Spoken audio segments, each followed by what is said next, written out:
So far, Tom King's overpromised and delivered virtually nothing of substance for nearly a year.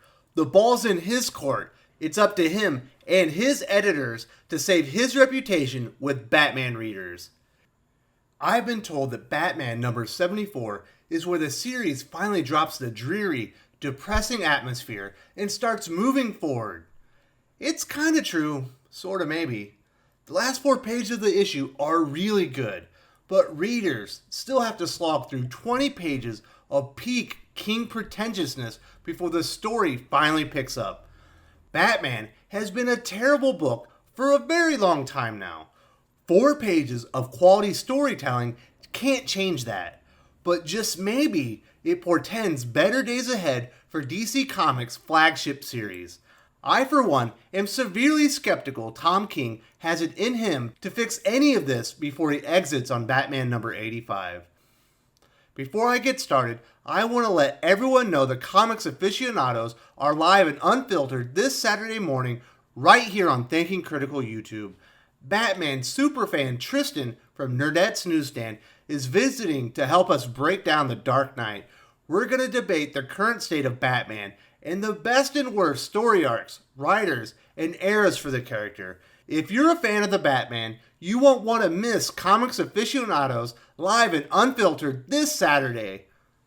Sergeant Bats is also joining us, if he's more your style. The lead up to the wedding was pretty boring and features Batman's transformation into low-T Bats. Post-wedding Batman was uneven at the best of times. The series bottomed out during the Knightmares story arc, easily one of the worst in the 75-year history of the character. The current Fall of the Fallen story hasn't been much better. Of course, this is all leading up to the much talked about City of Bane story that starts in issue 75. Tom King desperately needs to hit a home run with City of Bane. He severely damaged his reputation with Batman readers post-wedding. As good as the art has been for the most part, I'm very excited to see Tony Daniels back on Batman. His style is perfect for the character and setting. Hopefully he's returning for a memorable finish to King's run on the series. Hope you got your popcorn ready. The West is about to tear into most of Tom King's latest Batman story. Michael Janin elevates his art for what I imagine is his final Batman issue for a while. Jordi Belaire's colors are also greatly improved. The book starts out burning with heat from the desert and gets noticeably bleaker as Flashpoint Batman and Bruce descend into the Lazarus Pit. I rate the art in Batman number 74, 4 out of 5.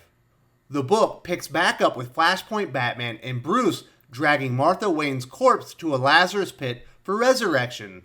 The Batmen are intercepted by agents of Ra's al Ghul and run through their foes like a knife through butter. Poor Shaddad takes a saber directly through the solar plexus. Afterward, Bruce notes that he'll live. I find it highly unlikely this isn't a mortal wound, but them Wayne boys need a living sacrifice to resurrect Martha Wayne. Remember, Flashpoint Batman is not Bruce Wayne's father. He's from another timeline that technically doesn't even exist, but is still here without explanation. Apparently, no matter which timeline it is, Bruce's father reads a Russian book called The Animals in the Pit to him before bed.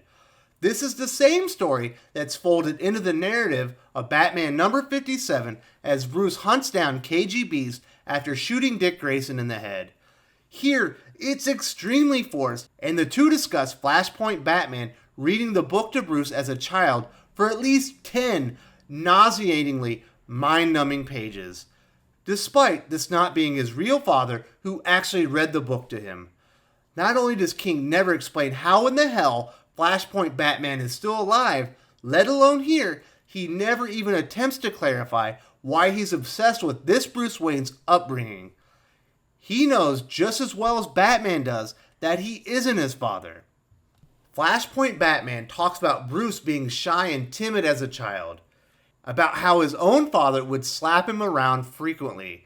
He tells Bruce he thought he would be more like him, but he always wanted him to be his own man. This meandering gibberish is another of King's calling cards as a writer these days. It feels like actual work to get through this. Comic books are supposed to be fun.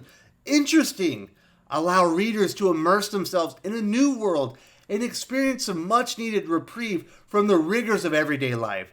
There is no escapism here, just frustration that an accomplished writer, Tom King, can't explain how any of this makes sense.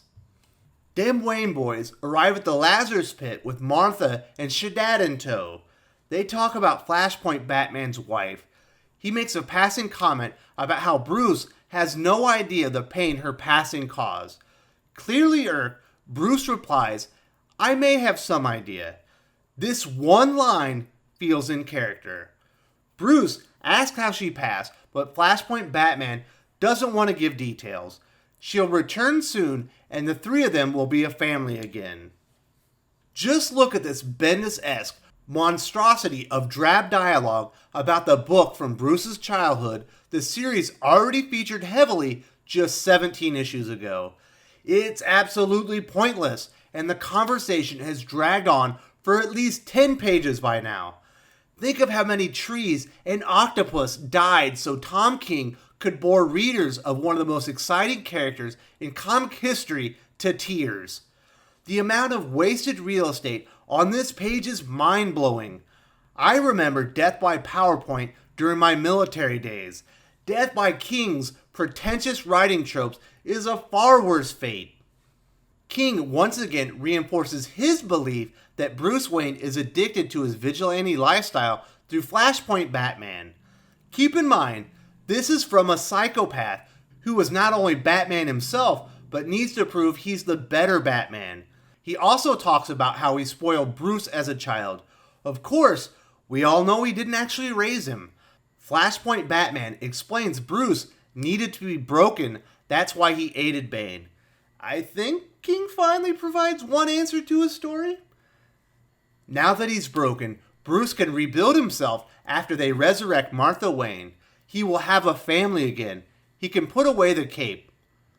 The book hits rock bottom when the two start fighting with narration from the Russian story The Animals in the Pit from Bruce's childhood. We get it, Tom King. It's allegorical to Bruce's current situation. In the book, it's never revealed if the last animal escapes the pit. Bruce always hoped the story would change as a kid and he would learn the animal's fate. Bruce is stuck in a pit of depression and self-loathing after Selina left him at the altar. It's up to him to rebuild himself and escape it. We get it, Tom. We really do.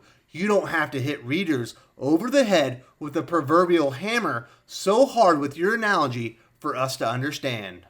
Also, Bruce throws Flashpoint Batman into the coffin that's supposed to contain Martha Wayne's body. The crash reveals it's full of rocks.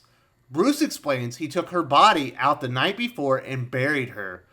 Now I imagine for the Lazarus Pit to work, the body can't be fully decayed. It probably needs to have some flesh to reanimate. It would make sense that Bruce would reek of death when Flashpoint Batman woke up in the morning. But what's a plot hole between friends, am I right? Bruce and Flashpoint Batman fight tooth and nail. Flashpoint claims Bruce is broken. His parents broke him when they died.